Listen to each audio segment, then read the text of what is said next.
Hey everyone, welcome back. I've been playing kind of nonstop when I've had the time. I've had a busy 2 weeks, but since punching all the counters and getting them organized for Pacific War, I've been playing a number of battle scenarios, and with some of the discussion on BGG and some comments on some of my other videos from people, I was kind of anxious to dive into a campaign scenario, and I just want to chronicle on video, partly for anybody who cares to watch, but also just for my own sake, and kind of keeping track of things that I need to do, things that I forget to do when it comes to campaign scenarios. I think I've learned enough doing the battle scenarios, things that I've forgotten to do, and now I think I've got a good idea of the flow and what things should happen in the battle scenarios,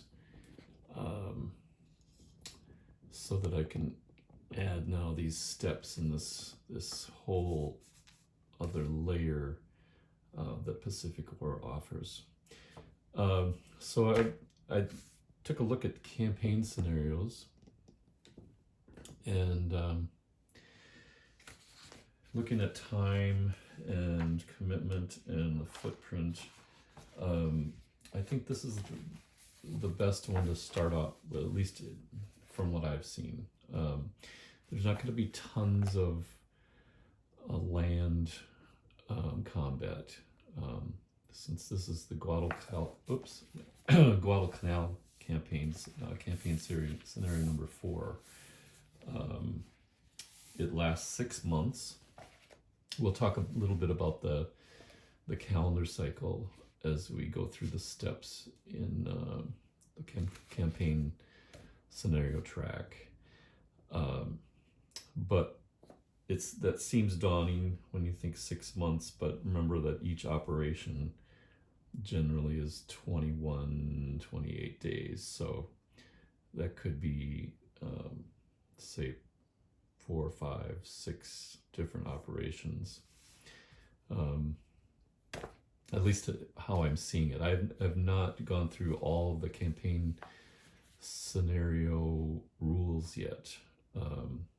Just getting started. I wanted to get the setup and to give you an idea of what it might look like if you want to do a campaign. Again, this is a big box. It's a big game.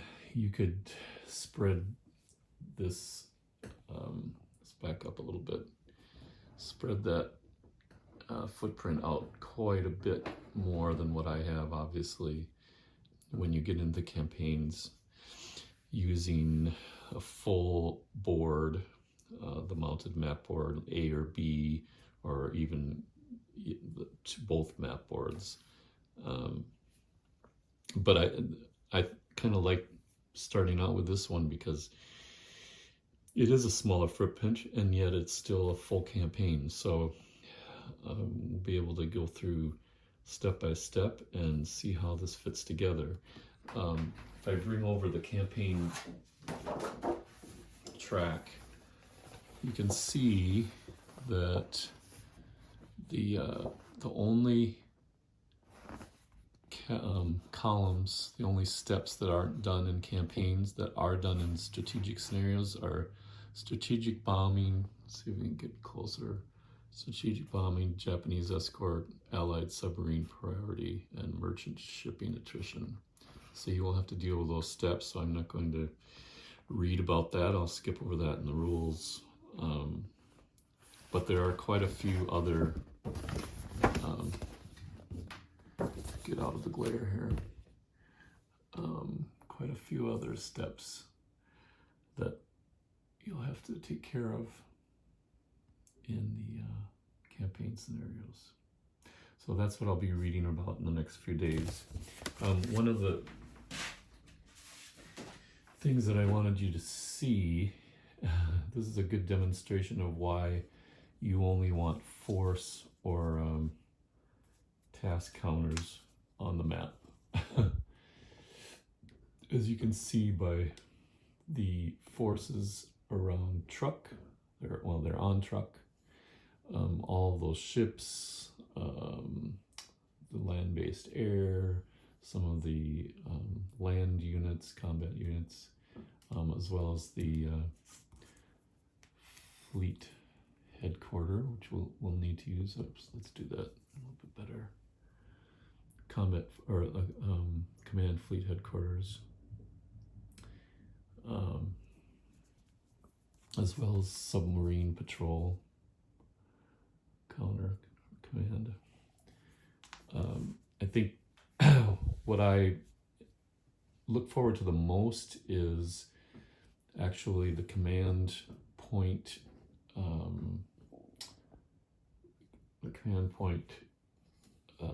part of the rules, and trying to decide how are you going to use, how are you going to start an operation, how much you'll be able to afford as far as activating naval units and plane units, etc. And in that regard too, if you haven't looked at that already, when you have a unit flip to its non-activated side, that's activated. So it's this lighter color and the black, the red, red insignia there. That number on the right, I need to get my lighting fixed here. See if we can't focus. That is the activation cost, so that's going to be one command point for those engineers. Another example would be any of the naval units, their command point cost is on the front side, upper right. Those red numbers, that destroys 1. It's not as much as you might think.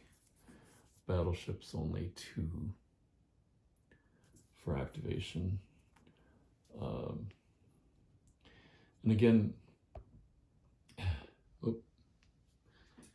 you see what a mess this would be.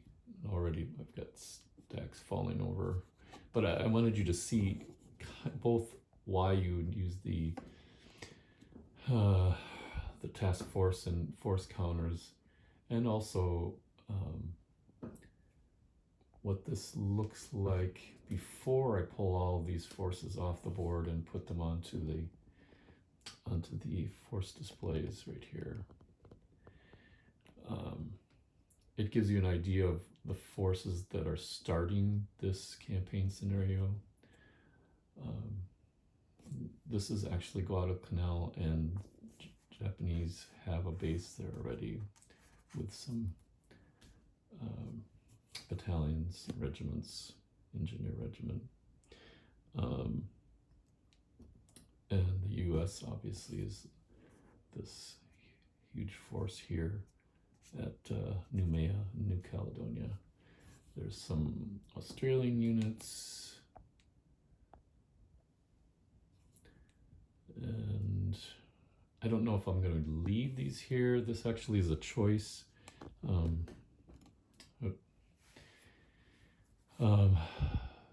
That is Port Moresby, and there are some ships, Australian. Well, no, let's go pull back just a little bit. There's a few Australian ships, and they can either go there or they can go back and start in Townsville. So I'm going to take a closer look at the rules before I start out with this, and decide if that's wise, putting them that close to where the Japanese have naval units. We'll see. But it seems like this is a campaign scenario that would be within reach. for a lot of people. Again, definitely because the footprint is not nearly so large. You really could get by with just this one table. If I pull back here and look, I could put the displays, the operation display, and the other charts up at the top. I just have them over the side for convenience for me.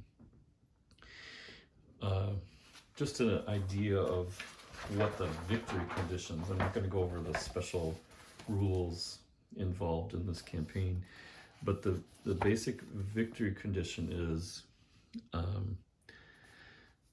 Japan controlling the airbase on Guadalcanal, which they do right now.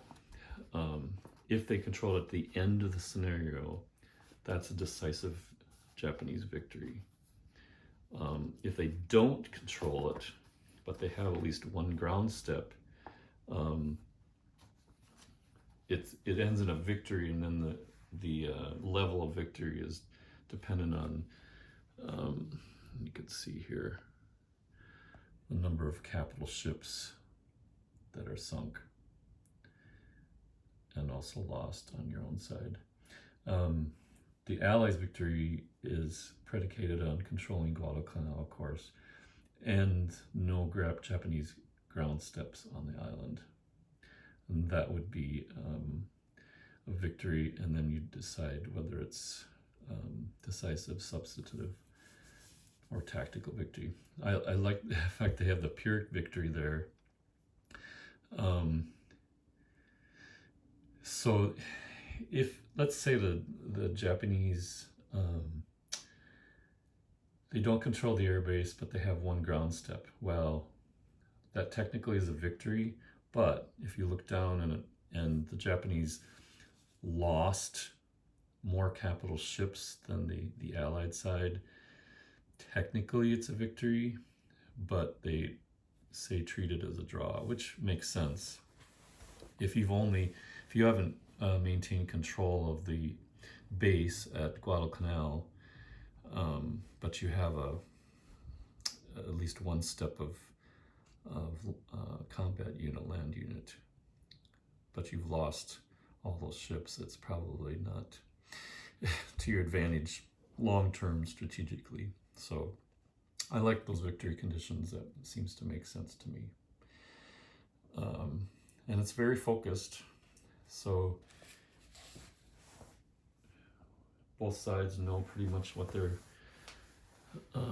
goal is going to be. It's centered around Guadalcanal, and it'll just be fun to see how that works out from month to month, and kind of compare to what happened in real life. I think, if anything, this should cause people to either read for the first time or go back and reread some of the historical works that covered this campaign. So I'm looking forward to getting this started, and we'll see you in a few days. Maybe we'll have to check to see what my time is like, but I'm going to be busy reading the rules in my spare time, and then we'll get started with the first few steps of campaign scenario number 4, Battle for Guadalcanal. Thanks.